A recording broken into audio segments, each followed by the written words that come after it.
Hello, my YouTube friend. I'm starting a little bit late today. It's 1 p.m. Yesterday, I got in the store at 10 a.m. because I was buying the collections. I was really tired, though. It's been a very long 10 days or so, so I figured I'd just take it a little bit easier today. But let me show you what's left that I have to get done today. All right, I got some clutter in the front here that I got to clean up. Empty bins, get rid of the plastic bin. Lisa and Tito dropped off stuff yesterday. Well, Lisa dropped off, but it is Lisa and Tito's stuff. I got to figure that out. Figure out how much store credit they have. They already bought a couple wrestling pops, probably like $150 worth, but I'm pretty sure they have a lot more credit than that. I need to get these boxes put away. I think we sold all our Stitch stuff. We are sold out of Stitch right now. It's crazy. I got a lot of things, but 2 people bought it all. All right, I want to finish sorting these shelves out, get all the anime stuff here. Probably find room for the He-Man and G.I. Joe stuff. This shelf, actually we sold, I think 3 or 4 Jada medals. I got finished organizing that shelf. And then on this side, all the boxes are shuffled because we had a lot of people buying pops yesterday, digging. I got to get stuff back on the shelf, and I just got to get this all organized. And then I might start working on the back a little bit. So I posted a question on the community board asking people what they would like to see in the shop or if they had any questions. So I'll go do that right now, I think. But I also have to pull some pops for people. So let's do that. Okay, Noah the Funko Kid wanted to kind of see some of the sodas we had in the shop right now. So just take a quick look. I think that's all the ones we saw in the last few videos. I love that chunk. Yeah, we have just a whole bunch of commons right now. Nothing too exciting, but I love them. A bunch of these I probably still need for my own collection, but I have a feeling that the sodas, the commons will probably stay at the price they are right now for a while. I think long term they have value. Just like something like this is 7,500 pieces total, so you take out the common, it's still only 6,000. That's pretty limited. Now 15,000 you start getting a little bit more common, but like this one, 5,000 pieces. You take out the chase. What's the chase? Like 1/6. So like 7, 8, 900. So there's only 4,000 of that. That's pretty limited. And then let's see over here. Yeah, I think most of those you saw in the last few videos. This is kind of the leftover. We have a couple slightly nicer ones. The Mumra is awesome. I have a little gruesome still in this can. I need to get that into a better display. Oh, and we have the Cheshire Cat Chase for sale. That's pretty cool. All right, Matthew Amon wanted me to look at some more of the records. This whole section is all Beatles related stuff. Beatles sells well. I mean, Beatles, every record store needs to have Beatles in them. You know, and John Lennon records and Paul McCartney records. I'm kind of missing the big records right now because I haven't restocked in a while. I have a whole lot of Paul McCartney Wings, which is great. It's a good record. I'm actually not even seeing any Beatles. I have like 2 Beatles records in there and 1 or 2 in here, but that one's really deep. So yeah, I need to restock that. Most of what we have is just like 80s pop and rock. That's kind of what we specialize in. You know, things from like the Beach Boys, the Beatles, who is this? The Allman Brothers, B-52s. I mean, I would love to have a lot more stuff like Black Sabbath, but I think I'm picked out and it's almost impossible to find stuff like that because there's just not a lot available. Most people that own it want to keep it, or it gets gobbled up really quick by people trying to sell it because it sells for a lot of money and it sells quick. You know, and I like having soul and funk stuff too. Aretha Franklin, the older the better. The 80s stuff not as exciting. We do have some pop stuff like Genesis, which sells okay. It's not like a huge seller, but we sell it. What's crazy to me is Frank Sinatra is probably our best seller, which you'd think like the Beatles or something else is, but Frank Sinatra wins. Beatles is like 2nd or 3rd, but definitely very popular. Yeah, I'm looking through all the bins. I need to get a restock soon because I think most of our better records are sold out at the moment. Like, I would love to have like 10 Oingo Boingo records in the store. That would be awesome. Or a handful of Tom Petty. It looks like I do have 2 though. That's cool because Tom Petty, I'm surprised that's even still there. Because Tom Petty's a little bit harder to get. And Pink Floyd, I mean, those sell for 30, 40 bucks all day long, and I sell every single one I get as soon as I get it. And the Police, I am just down to solo records. I'm gonna have to talk to my record guy. I need a restock pretty soon. Probably like this weekend. Yeah, like Rush, I'm sold out of. I need to get Rush. If I put 10 out, they'll be gone in probably like a month. Todd Rundgren is a little bit. Yeah, that just makes me see that I need to contact my record guy. Let him know I need a restock. Matthew also wanted me to show some of the Hulk comic books. Oh, that's a cool Frank Show cover. This box is kind of needs refilling. I need to sort through my own collection and kind of refill it. Do have some cool Bronze Age stuff, though. Some Copper Age stuff. And some Iron Fist randomly stuck in there, which I gotta move down. Stuff gets shuffled. I do have to sort it pretty often. So yeah, we have some Bronze Age, some Copper Age, a little bit She-Hulk mixed in, which those issues should be going up in value because of the show coming out. Oh, is that yeah, Planet Hulk stuff should be going up a little bit too. But yeah, that's I have a few Hulk comic books. I probably have 3 to 5 long boxes in my own collection that I need to sort out, and I need to do it so I can refill that box. Okay, my patrons Melissa and Gawain want this Pete. I have one at $9.99 and one $12.99. I think the price has gone up a little bit since I bought that one. That's why it's cheaper. I'm just going to sell them the cheaper one. I think they're both in good shape. So I had to pull that for them. Okay, they also wanted this Star-Lord, so I gotta grab that for them. Amber the Collector wanted to see my My Little Ponies I had in the box that I saw the price out. So I set them all up. I think these ones are going to do $3 each. Amber, if you see any you want, just take a screenshot and circle it and send it to me, and I'll try to figure it out. These ones I'm going to do $2.50 each.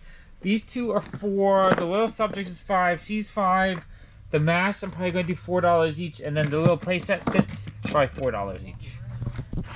But yeah, that's all the My Little Pony stuff. And then I had a bunch of wigs, but I think these go to the Laugh Out Loud dolls. Music! Music! Music! Admiral Arroyo was interested in what we sell in the shop, so I thought I'd read off the sales from yesterday so you guys kind of see what we sell in a day. So yesterday at 3:21, we sold a PS2 game for $5. Then at 3:53, we sold a book and some Pokemon cards for $14. Then at 3:55, we sold a shirt, a poster, and a sticker. At 3:58, we sold a couple of Turtles toys, and then we sold a rare He-Man toy. Now, I didn't know the value of the He-Man toy. I've already made a lot of money on that collection, so I'm at the point where I kind of just wanted to get into collector's hands. But it was a rare accessory or a part to a late series He-Man thing. I think it was a dinosaur. It's like $100 part. I didn't know. So I told him $8 each for the Turtles parts. And then I was like, what is that? I had no idea what it was. And he's like, I tell you what, I'm going to give you $20 for this. Because I was actually about to give it to him for free. He said, I'll give you $20. I'm like, oh, really? What is it? And he's like, oh, it's a rare part to the dinosaur. He told me it probably sells for like $70 to $100. I'm like, I'll take $20. I was happy with the price. I was happy with his honesty, and I made $20 off of something that I might have just given away. So I was happy with that. And then we sold a Shanks Pop. I think that's Naruto or another anime. That was $25. Then we sold the Red Goblin for $31, a Funko Pop. We sold the Berlin Chase from Money Heist for $50. That one's awesome. I love that pop. Bob Ross Pop and comic books at $4.59 for $25. At 5:08, we sold a Spider-Man comic book for $7. At 5:26, we sold 8 Funko Pops for $262. It was Stitch, a Jiminy Cricket, a Stitch shirt, I think a couple other Stitches, and a Scrump Mystery Mini. So that was a great sale, and they were really nice. I guess it was a couple, and they were buying some stuff for their daughter, and it was nice to meet them. At 6 o'clock, from Jenny and Jason, they've been coming here a lot lately. They bought $350 worth of Pops. They bought an Arlo, a couple from the Bendy game. I pulled out a Miss Marvel from my hoarder box, kind of, because they wanted one, and the price has gone up high enough that I was happy to sell it to them, especially since they've been buying so much. I also sold them the Red She-Hulk and a Moon Knight. They're kind of buying some of the new hot spec Pops for me, which is super cool. At 6 o'clock, I sold a Ralph Wiggum Pop from The Simpsons for $71. Then Jason came back, and he wanted to double-check if I had the Flocked Sonic. I sold to him for $71. Now, I had priced it out around there a week ago. The prices jumped. I think the last one sold for $140. But I like to honor the prices I have in the shop. And I was happy it went to him because he's just a regular customer. And so he got a great deal yesterday. I do need that Pop, though. So I'll eventually have to get it. Hopefully it doesn't go... I'm hoping it goes down once the movie comes out so I don't have to spend so much to get it. Okay, at 6:10, I sold 3 Pops for $94. It was, let's see, Naruto Shikamaru Pop, a Minato Pop, and a Tsunade Pop. So those went like really quick. I literally put them out an hour before that. At 6:17, we sold $83 worth of Pokemon cards, 2 Pokemon Funko Pops, and 3 Jada Metal figures. And so the 3 Jada Metals were Black Panther, the Falcon, and Superman, which kind of wanted those two. But that's okay. I'm happy I sold them. Okay, at 6:24 for $54, I sold 2 Pops. I sold the Easter Pillsbury Doughboy. Oh, and the 3-pack of Mickey Mouses, the silver Mickey Mouses. Oh, that's cool. I didn't know that sold. Okay, at 6:28 for $32, we sold a Steamboat Mickey and one of the sodas. I think it was a sealed one. Oh, the Steamboat Mickey was the soda. So it was a sealed Steamboat Mickey. I hope they got the chase. That would be pretty cool. At 7:14 for $143, I sold 3 Pops. I sold the Tanjiro from Demon Slayer. Again, that sold right away. Demon Slayer and Naruto will sell real quick. They don't stay in the store for very long. I sold a Harley Quinn as Robin. That's a really awesome pop. I love that one. Rocket Raccoon statue or like deluxe vinyl figure. And then another Demon Slayer pop. Wow, that was a pretty good sale. Okay, and then 7:23, we sold 2 Pops. A Professor X, the movie version, not the original version, but the movie version. The original version is like $110 now. And a Goku. And then at 7:24 for $8, we sold a Troll and 2 Garbage Pail Kids. So that was a really good Thursday. It's probably more sales than I would have in the past, but this spring it's been really busy. So that was a fantastic day. If I could sell like that every day, I'd be a very happy person. So Admiral Arroyo, thank you for asking the question. Michael James asked me if there's any pops that I was going to spec on or which pops I think are a good spec right now. What I want to talk about is not so much specific pops, right? Because there's always something new to spec on. I want to talk about the philosophy with the spec on. So, like, for instance, yesterday I saw a news article popped up that said that they're working on a Nova TV series. I guess they're just developing the idea. So what that lets me know that within like 1 to 2 years, there's probably going to be a Nova show on Disney Plus or a Nova movie or something. So because of that, I would say if you see a Nova pop for like $15, I think there's 1 or 2 different ones. There's not a lot out there right now. So those are the ones that will have value. So if there is a show, those will pop to like $30 to $50. So I would buy a Nova pop. But that's just one pop, right?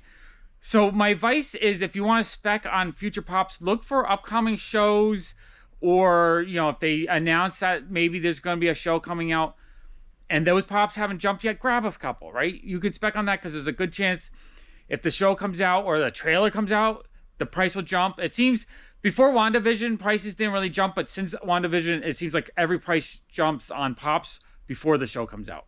So if you have a pop and the trailer drops and it goes from like 15 to 30 or 40, you're probably safe selling it. It might go up a little bit more or it might stay stable. Whereas I think once the show comes out, the prices go down a bit. But even on the news of the spec, right?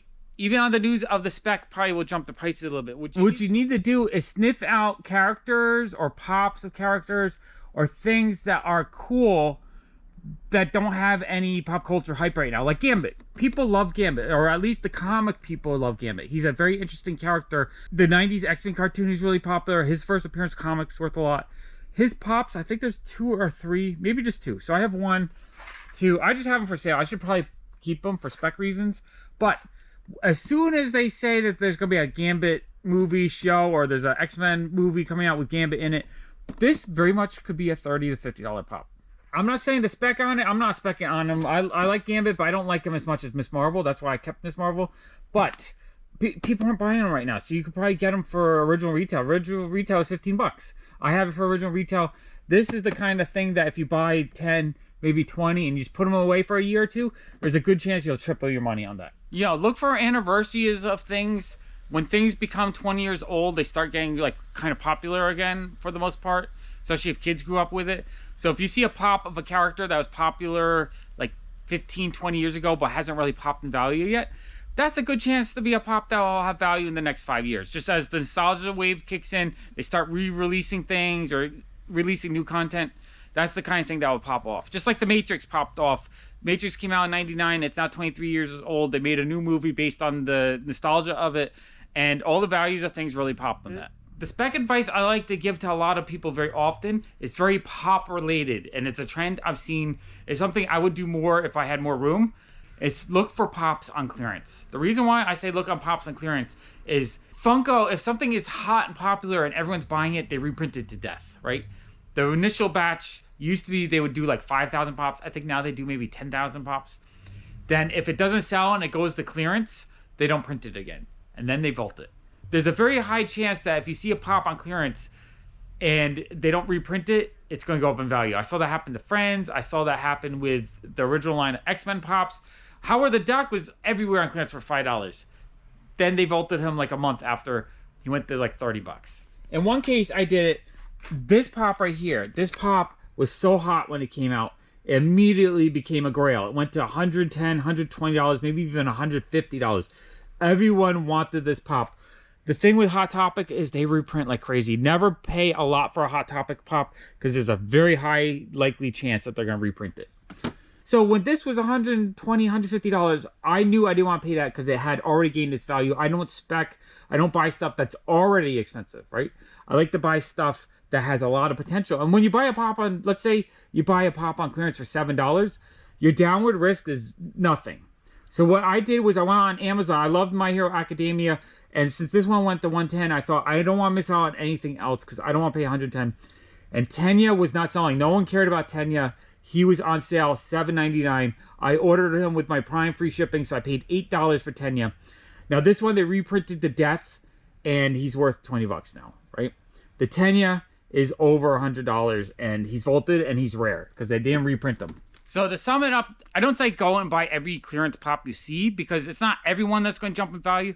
But what I'm saying is if something you personally think is super cool, like I thought the X-Men are super cool, and when they were 3 for $20 at Best Buy, I took a trip to go try to find them because I love Mystique, I love Wolverine, I love Professor X, I love the Beast. You know, I tried to get all the ones from that wave for $7 on clearance because they're cool, and I knew that they would have more value later on. So clearance pops, look for the cool clearance pops, right? Or like the pop in the series that you think is cool, but it's not as in demand, so it goes to clearance. Buy that one. That's the one that's more likely to gain value. And remember, when you pay $7 a pop, your downside, your risk, most likely you'll be able to get your $7 back. Or even if you have to sell it to me like wholesale, let's say, you still get $3 or $4 back, right? Your downside is very small in that pop. Whereas if you buy a $100 pop and they reprint it and it drops down to $20, you're going to lose $80, right? So if you buy a crap pop for $7 on clearance and it stays crappy and no one wants it and you have to sell it wholesale for $2 or $3, or maybe you'll find a buyer at $5 to $7, you're only risking a little bit of money. And that way, if you buy a whole bunch of different clearance ones, maybe, buy 5 of this, 5 of that, 5 of that. If one of them pops from $7 to $30, it pays for everything, right? And you make a little profit. If none of them pop, you won't lose that much money. There's little risk buying stuff when it's cheap. You just have to buy stuff that's cheap, that's kind of rare. And the thing is, when they go on clearance, they're usually pretty rare because it means they didn't sell very well, so they didn't reprint it and they didn't make that money. So it has to be rare, cheap, so you don't risk that much money, and something you think is super cool that maybe there's not a current show or something that is pushing it. For instance, I love the comic book Saga. It went out of print, or where they stopped printing new issues for like a year and a half, 2 years. It just started printing again a few months ago. So I love Saga. It's an awesome comic book, but in general, pop culture wise, people don't know what Saga is. Only comic book people do, right? It's a small audience. But if they do a movie or a show and Saga does really well, there's a chance that all the Saga Pops, since they didn't reprint them, they're kind of low supply, these could end up being a lot of money. If I had like $500 to invest, I might buy $500 worth of Saga Pops for like $5 to $10 and just stick them away. Also, for long-term spec or long-term value, like if you want to put something away for your kids, buy some pops, put away stuff that they love, right? If your son or daughter's 10 years old and there's something they really love right now, that's the kind of stuff that will have nostalgic value in 10 to 20 years and will more likely pop in value in the long term than something that's aimed at adult collectors today. For instance, I have a Baywatch pop there. That's for people that loved Baywatch 20 or 30 years ago. There's no one today getting excited for that. That one more likely won't gain much value long term. Or a pop like this. I absolutely loved this movie when it came out. But this came out in the late 80s. So this is based on, 30-year-old movie. So people that are nostalgic for it will buy it. But kids won't. And it's the kids who grew up with stuff. It's the stuff that they didn't have or the stuff they loved as a kid that they'll be willing to pay a whole ton of money for when they grow up. For instance, Rick and Morty probably has long-term potential. Bendy and the Ink Machine, long-term potential. Master of the Universe is selling to 45, 50-year-old guys. No long-term potential. Power Rangers selling probably to like 30-year-olds. probably not long-term potential. I have a whole pile of Fortnite Pops. I bet in 20 years these will have some value. So that advice isn't really for like a quick 1 or 2 investment. That's if you want to put stuff away for your kids, or just something in like 10 or 20 years will have value. But the cool thing is when you put away Funko Pops or toys or anything that your kids really love today, when they grow up, and let's say, you know, it's beyond your life and they inherit a whole pile of toys, if they open up, it's all stuff you personally love, they might just throw it out. They might sell it really quick to a shop. They might just donate it, you know, that kind of thing, because they're not connected with it. But if it's a whole bunch of their childhood and like it's a gift you can give them, right? They can open it up and have all this cool stuff from their childhood, and maybe they'll be so nostalgic for it, they'll absolutely love it. Or, you know, they'll appreciate it enough that they'll sell it on eBay and make a lot of money. You know, that kind of thing. They'll actually put the effort into it. I think most people would love to inherit a whole pile of stuff that they love and not a whole pile of junk that their parents love. Because that's just work. Okay, SR asked me what my take was on all these vaulted pops that they're reissuing overseas. I absolutely hate it. I think it's terrible for the hobby. I understand if there's an older pop you really, really want and it's now $50 or $100 or you missed out and you want to get it.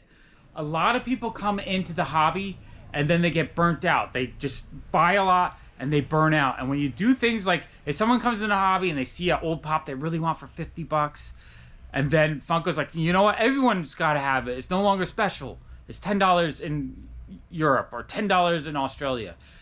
That's the kind of thing that gets people to leave the hobby, and it's really bad. I think in the case, they took some Star Wars pops and they printed in a blue box. It said vinyl bobblehead, and the original Jedis had like glow-in-the-dark sabers. Then they reprinted it and they don't have glow-in-the-dark sabers, and they changed the box, and then they vaulted it, right? Then they brought it back, but they called it the Out of Vault edition, and the boxes were completely changed. I think that's okay, right? A first print Stephen King book is worth a lot of money. Second print, it's not. As long as you make it a different box, you differentiate it, I think that's okay. But I also think if you say something's vaulted, you gotta leave it in the vault. Otherwise, people lose trust with the company, and that's terrible for the market. It's terrible for new sales, right? You might get a quick flash in the pan amount of money, but you're going to lose a lot of customers. And it's bad for customers that buy a ton of pops, are willing to invest into it. What I think Funko should do is, if you see a pop that's really popular, that's, like, let's say you see Tenya and he's $150. Make a different Tenya. They made his Ingenuine, whatever his name. They made that version with the t-shirt. That was cool because there's a different version of him. And that one actually went up in value too. So if you make a different version of the really popular pop that's worth a lot, I think that's cool. If you want to come back with Attack and Titan pops, make a whole new wave of them, right? Because those will sell pretty well. You'll get all the new customers, but you won't harm all the people that spent a lot of money on the old ones. So I don't really like the vaulted ones. I don't care if people want access to ones that are rare and expensive. Now, if the pop just came out a few months ago and it's still technically in print in the stores and then it sells out real quick and they reprint it, that's fine. You can reprint it as much as you want. But as soon as you say it's vaulted and then you're like, nope, just kidding, that doesn't work. That doesn't work for me. If you say it's vaulted and it's not coming out again, you gotta leave it vaulted, right? If you say it's a New York Comic Con exclusive, limited to 1,000 pieces or whatever, that's it. Don't release it at Pop Culture. You know what you do? Release something else at Pop Culture. Make some exclusive that's impossible to get in the US that you can only get overseas, and that would be super cool because it's great for those countries. They get something unique and different, and then the US people will just have to import it and pay more for it. Or maybe trade between countries, right? You don't have to take the things that are already selling for a lot in the US and then remake them overseas 5 years later when they're really expensive. That hurts the market. I don't understand why they do it. I know it's for a quick cash, but long term, that's going to destroy the market, and you might see pops just die because of that kind of behavior. It's that kind of stuff that is not good. Okay, Automatic Comics asked me if I sell like Magic the Gathering and Pokemon, which I do. I have a ton, you know, we have 1, 2, 3, 4, 5, 6, 7, 8 of these boxes, plus I think another 5,000 count somewhere, just full of cheap cards. You know, there's nothing super exciting because we usually, any of the good stuff we sell out quick, and I don't buy enough collections to really restock that. I would like to, but most people sell them, you want to get rid of bulk. It's so hard to actually buy decent cards. But what's cool about this is I put them out for $0.25 a piece, which might be a little bit high, but you get to pick and choose whatever you want. And some stuff that is $0.25 ends up going to $1 or $2 occasionally, so people get a good deal here and there. But if someone buys like a stack, if they grab, you know, 100 cards, I usually do like $10 for 100 cards. I even will sit down and try to help people put just like a basic deck together, something that I think works well. I love playing Magic the Gathering. I don't really play in person. I'm not a social person, but I love playing online. I played Magic the Gathering online for years. Started in, I think, 2008. My friend Reggie got me into it. But I play Arena pretty much every day now. I try to get all my reward points. I have a ton of fun. I love playing different types of decks. Right now, the one I'm playing most is a historic elf deck. Elves are fun. I also like affinity decks. There's a lot of affinity cards missing from Arena. I kind of wish they would add them. I think they just banned some of them. The official, like, Pauper ones are banned. Like, it was ATOG banned? I forget. But I like affinity. It's fun. I like making affinity egg decks so that you can just like play card after card after card after card and just do like crazy. I just like making decks that do crazy things, right? They don't win all the time. They're kind of janky. But when they go off, it's the most fun. Unless someone quits. You start going off, they're like, oh, that's it. I'm not playing anymore. Quit. And then over here, we have all our Pokemon rares. The Vs, the GX, EX. We usually sell them for $3 a piece, just for like the cheaper common ones. I think regular wares, I do $1 to $2 a piece, depending on what it is. Like if it's a foil, maybe $2. Occasionally, if I have older stuff, I'll put like Fossil or Jungle Commons out for 50 cents to $1. Base set, maybe $1 for commons. But this is kind of the better stuff. I sell a ton of this. The kids love it. We do have some newer packs here. But I almost rather, if a mom comes in, I'd rather the mom buy the kid, you know, 3 or 4 V cards out of this box. For some of them I have $4 on. But, you know, for $3 each, you buy 4. Let the kid pull 4 out for $12. Because if you buy 3 packs, you're going to end up with 3 cheaper cards. Maybe if you're lucky, 1 V card. Maybe a VMAX. So you might get the $700 card, but a 10-year-old doesn't need a $700 card. 10-year-old will be just as excited with the cheaper stuff. And this way, you're guaranteed to get 4. And sometimes I just throw a handful of commons in, just so you get the same like pack experience. And over here, I have... was it 10,000 Pokemon, 8,000, something like that. These are just my quarter bins. We do quarter a card. People can dig through, pick out what they want. But sometimes with these as well, if someone picks out a whole stack, I discount it a little bit. And I have more overflow. I just have so much Pokemon. Last year when people went crazy with Pokemon, they just opened up so many packs. So I just had a lot of people dump. I'm at the point where I barely pay anything for commons and uncommons just because I am so overloaded. And over here we have another 8 to 10. And I keep reloading these boxes. We do sell a lot of the cheap cards. But I have these, and then in the front of the store, I probably have another 10,000 just in boxes. So much Pokemon. But I do like letting people have the opportunity. They pull them out. Some people pull out cards to build decks. Sometimes kids pull out cards just to get their favorite characters, etc. AJ Wells wanted me to take a closer look at some of the trading cards and the dolls in the store. We just looked at the Pokemon and Magic. I'll show you some of the packs I got. So one of my favorite things, and it's been in my bread and butter for a very long time, I really need to find more of the restock, is just vintage cards. Just the stuff that they made so much of back in the day that you can still find boxes and sell them. I'm selling 92 Fleer Ultra baseball cards for $1. I think these were $2 when they first came out. So half the original price. I think I have one expensive box here. These are $20 a pack. This has a really good Mariano Rivera rookie in it. So there's a chance, so that's expensive. Down on this shelf, let's see, we have some Addams Family, Snow White, Valiant, Power Rangers. I literally bought a pallet of Power Ranger cards like 8 years ago. They were so cheap, and I know Power Rangers has long-term value potential. I don't know what I paid, but I'd make a good profit margin on those. I just have so many. It's going to take me my whole life to sell them. Okay, and then we have some more sports cards. We found one more box of Marvel Series 3. I got these at $5 a pack. I wish I could find a ton more of those. Superstars.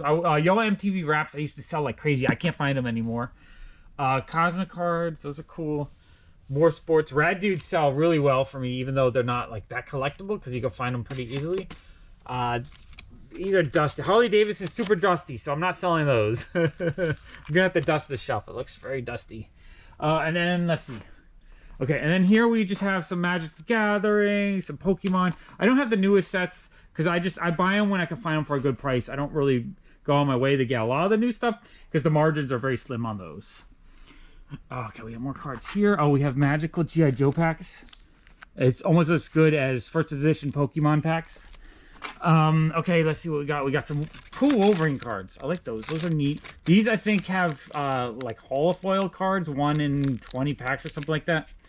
I don't know if the odds are on the back, but those are cool. Star Trek, I just found another box of those I didn't know I had.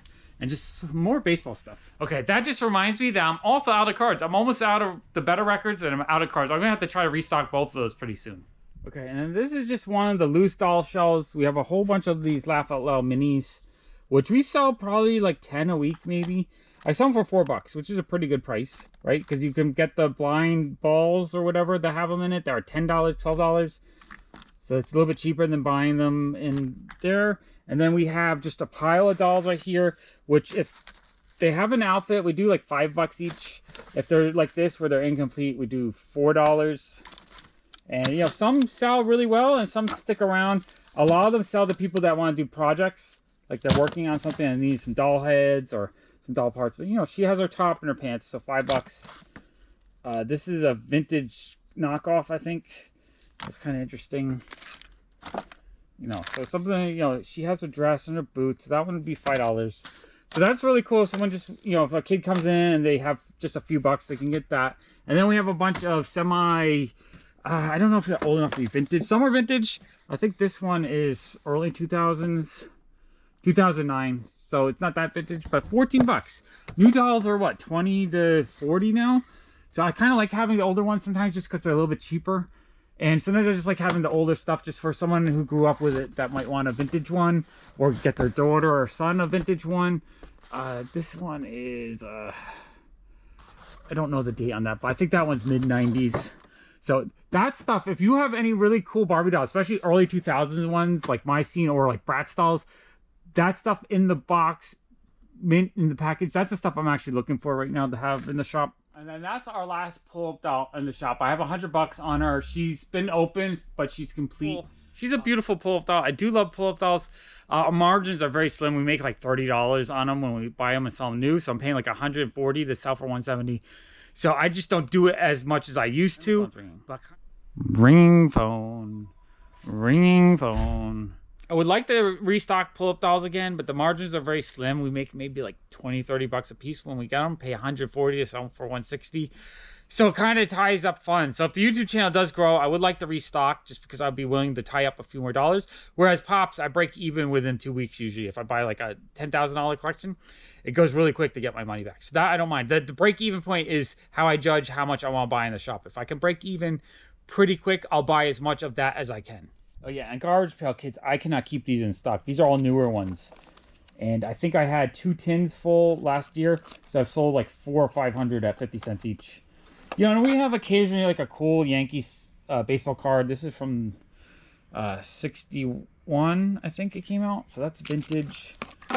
And, oh, here we have some Yu-Gi-Oh! Rares.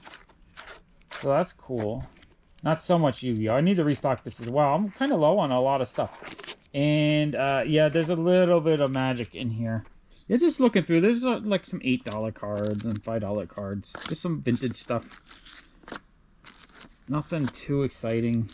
But, yeah, I'd probably need to get a Magic collection as well. Because I'm kind of low on the better cards. And Zach13 wants me to show some Green Lantern stuff. And I can't find anything in the store. I am out.